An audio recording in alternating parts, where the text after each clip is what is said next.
good morning. This video is going to be the second learning video that you are going to watch or to study. Okay, let's start with the share screen. I am going to talk about the material 2. Okay. I'm going to go first with bahasa Indonesia. Jadi gini, saya paham bahwa mungkin akan ada beberapa orang yang nanti mengalami kesulitan ketika belajar tentang action verbs. Kenapa? Karena dalam satu hari Anda harus paham tentang 5 konsep. Dan kemudian Anda harus bisa membuat dari 5 konsep ini kalimat positif, kalimat negatif, kalimat tanya dengan 2 macam tipe kalimat tanya. But don't get discouraged, jangan jadi tidak semangat atau patah semangat karena actually this is very easy. Dalam normal general English ya, kalian itu bisa memiliki sampai 17 tipe konteks kalimat. But in my method, I am only giving you 5 concept that you need to remember. Jadi di sini kalau menurut saya Anda justru harus menghafal konsep ini dalam bahasa Indonesia, tidak dalam bahasa Inggris. Because your mother language is Indonesian. So you need to memorize this in Indonesia and then you find apa sih sebetulnya yang bisa dipakai untuk bicara tentang 5 konsep ini. Karena in the real world, you only use these 5 concepts. Jadi ketika kita mau bicara tentang sebuah fakta atau kebiasaan, maka nanti Anda akan memakai kata kerja bentuk pertama. Anda sudah paham bahwa dalam bahasa Inggris itu kata kerja itu ada 3 bentuk ya. There will be verb 1, verb 2, and verb 3. Jadi verb 1 itu ternyata dipakai apabila Anda ingin menggambarkan kebiasaan yang terjadi bisa setiap hari, bisa sekali seminggu, bisa 2 kali seminggu, bahkan bisa setahun sekali, 5 tahun sekali, 10 tahun sekali, tapi itu adalah suatu hal yang secara regularly Anda lakukan. Maka Anda harus memakai kata kerja V1. Contoh, 5 tahun sekali saya pergi ke Paris. Berarti saya akan membuat itu dengan kata kerja pertama. I go to Paris once in a 5 year. Gitu, bukan 5 times a year, sorry. How much money do I have if I am able to do it? Jadi gitu ya, ketika kalian mau bicara tentang fakta, bahwa misalnya fakta adalah Mr. Soekarno itu memang presiden pertama, maka kita akan pakainya kata kerja V1, tapi non-action. Kita akan bilang, Mr. Soekarno is the first president of Indonesia. Bukan was, karena memang pada kenyataannya dia adalah presiden pertama Indonesia. Tapi sekali lagi itu contoh non-action. Kalau ini kita sedang bicara tentang action. Contoh lain, fakta bahwa bulan itu mengelilingi bumi. Berarti kita akan pakai itu ke dalam bentuk V1. The moon goes around the sun. The moon goes around the earth, atau the moon revolves around the earth. Gitu. Jadi pakai kata kerja pertama. Atau mau bilang dia setiap hari bangunnya siang. Berarti kita bilang dengan dia itu subjek, he atau she wakes up late every day. Gitu. Gitu ya. Oke. Konsep kedua adalah konsep sedang terjadi. Dalam bahasa Indonesia formal, kita selalu bilang sedang. Padahal dalam bahasa Indonesia informal, yang bahasa gaul, kita nggak pernah bilang sedang. Lagi apa loh? Pasti gitu. Bener nggak? Nggak, sedang apa kamu? Ya kan? So that's why sedang terjadi kalau dalam bahasa Indonesia informalnya adalah lagi apa. Nah, ini ternyata cara membentuknya adalah memakai kata kerja V1 yang ditambahkan ing. Contoh, saya sedang berbicara sekarang. So, I can say, I am talking right now. Atau Anda sedang menonton ini, berarti you are watching this video. Jadi, kata kerja ditambah ing. But remember, verb ing tidak bisa berdiri sendiri. Verb ing harus ditemani oleh to be. Ya. Jadi konsep satu adalah kita bicara fakta atau kebiasaan. Konsep dua, kita bicara hal-hal yang sedang terjadi.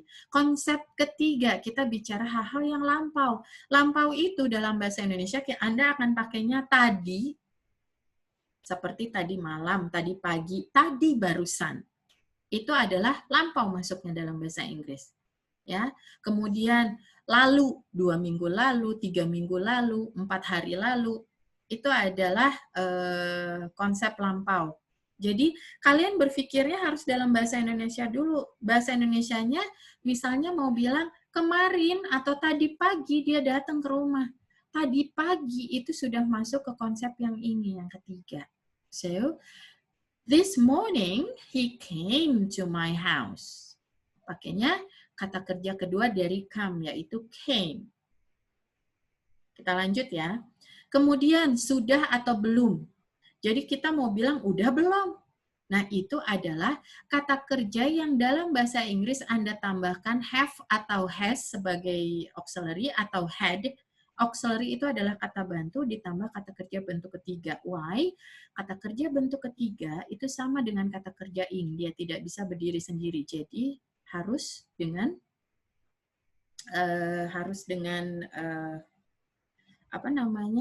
harus dengan auxiliary.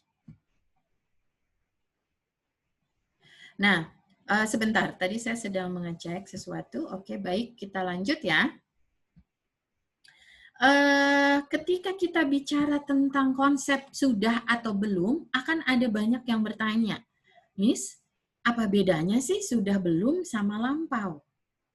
Nah, ini yang saya sering jadi kebingungan. Kan sama-sama terjadinya di masa lampau, betul nggak? Banyak mungkin yang bertanya-tanya seperti itu.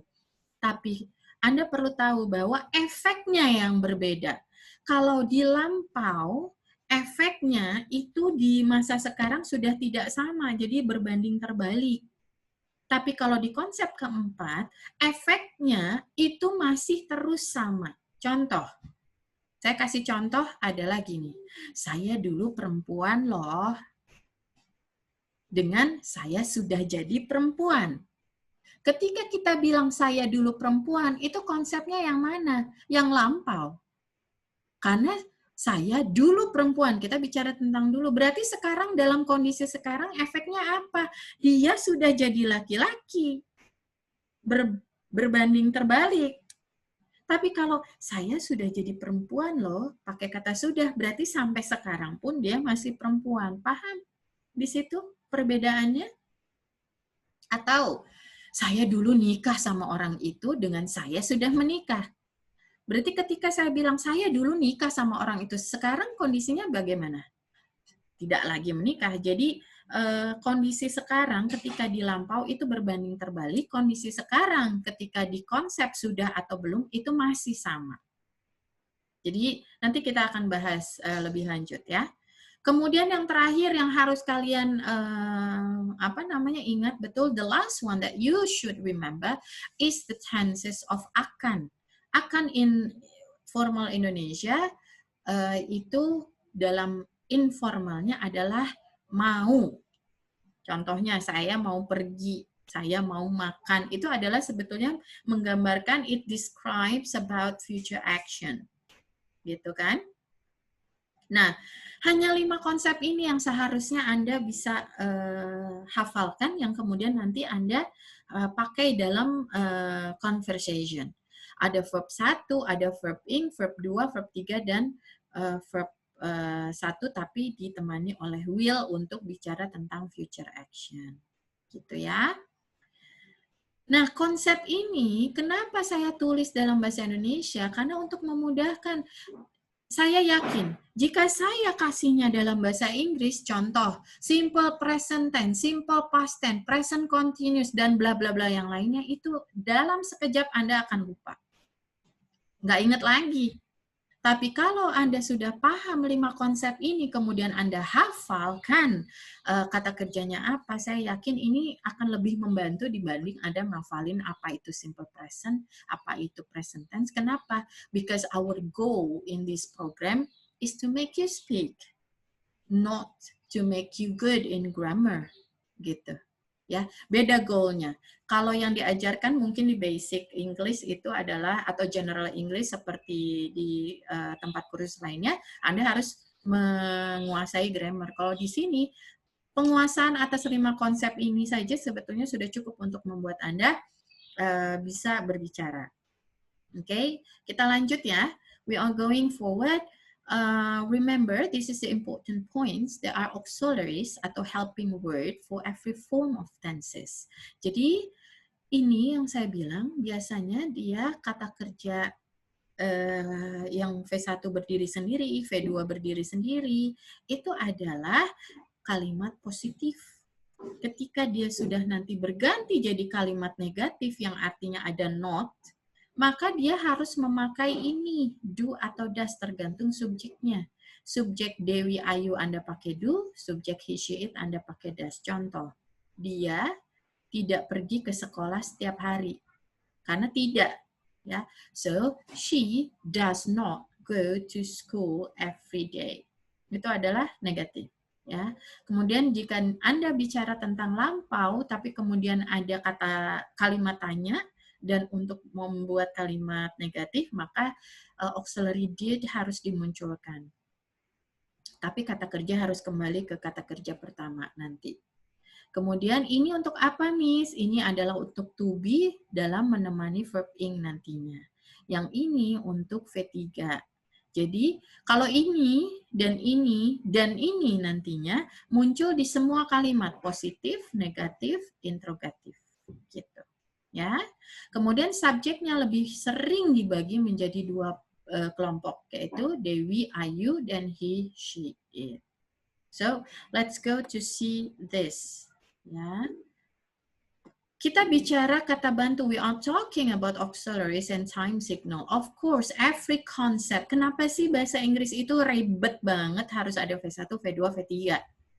Kenapa? Karena bahasa Inggris itu terikat sama waktu. Nggak seperti bahasa Indonesia, hari ini makan, besok makan, kemarin makan. Bahasa Inggris, today I eat, tomorrow I will eat, yesterday I ate, and I have eaten. V1, V2, V3. Kenapa? Karena waktunya berubah-ubah. Waktu yang berubah itu membuat kata kerja yang dipakai juga menjadi berubah. Ya, di sini saya berikan time signal-nya. Ketika Anda bicara tentang fakta atau kebiasaan, maka biasanya akan muncul time signal-nya every. Ya. Kemudian jika bicara tentang hal-hal yang sedang dilakukan, maka biasanya ada now atau at present. Kemudian ada lampau, berarti yang tadi saya bilang, ada yesterday, kemarin, last itu yang terakhir, dan ago itu lalu. Bisa this morning, last night, gitu ya, tadi pagi. Oke. Kemudian ketika pakai sudah, biasanya ada time signalnya since atau for. Ya, kemudian ada future, maka biasanya future action. We are talking about tonight event, or tomorrow, or next week, something like that. Okay. Nah, like I said before, English has not only one sentence tidak hanya, I'm just losing my word there. English doesn't have only one type of sentence, it has 3 types of sentence. Yang pertama statement itu Anda kenalnya mungkin kalimat positif. Kemudian negatif itu kalimat negatif yang selalu ada not nanti, ya. Kemudian ada kalimat tanya. But in this question or interrogative sentence, there are 2 types. Ada yang yes no question, ada yang WH question. Nah, maksudnya apa sih, Miss? Pernah nggak Anda membayangkan bahwa beda loh kalimat tanya apakah sama apa? Semua kalimat tanya apakah itu jawabannya pasti iya dan tidak. Apakah kamu ngantuk? Apakah kamu lapar? Apakah kamu sudah pergi ke mall, Iron Mall? Apakah kamu sudah ngerjain PR? Apakah kamu udah bikin tugas? Jawabannya cuma dua, yes or no. Nah, berarti yes or no ini adalah yes no question. Jawabannya hanya ada yes dan hanya ada no. Nah, kemudian kalau ditanya sudah WH, nah ini WH itu maksudnya kalimat tanya yang menggunakan kata tanya what, where, why, when, which. Kemudian ada how, ada dan lain sebagainya. Ini saya sudah berikan kepada kalian, ada question words yang bisa kalian tanya. Nah, ini baru jawabannya nanti berupa informasi. Cara membuatnya seperti apa? Kalimat tanya, apakah itu selalu diawali oleh auxiliary. Do you go to school today? Have you gone to Iron Mall? Did you see Mark last night in the party? Itu selalu pakai auxiliary. Tadi auxiliary sudah saya jelaskan ya, di atas itu apa aja auxiliary. Are you okay? Are you happy? Is she good? Is this sofa comfortable?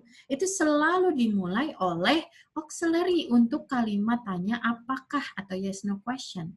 Tapi kalau WH question selalu dimulai dengan kalimat tanya yang dengan pakai kata tanya. Who are you? Where do you go? Where has she been? Which book do you want? What is this? Selalu pakai kata tanya, kemudian diikuti oleh auxiliary-nya, what does she do? Atau kemudian, where are they going? Itu bentuknya adalah where are they going? Itu verb. Jadi, Anda harus tahu bahwa kalimat tanya dalam bahasa Inggris itu ada dua, apakah dan nantinya apa, bagaimana, kemana, seperti apa, itu berbeda. Kalau apakah hanya dimulai oleh auxiliary, tergantung konteksnya nanti. Sedangkan WH question itu berarti dimulai oleh question word, kemudian ditambahkan oleh auxiliary yang sesuai dengan time signal nantinya. Okay? So, this is all the question words that you might have to use later on in the conversation. Okay? So, this is another picture that you can see or you can use to,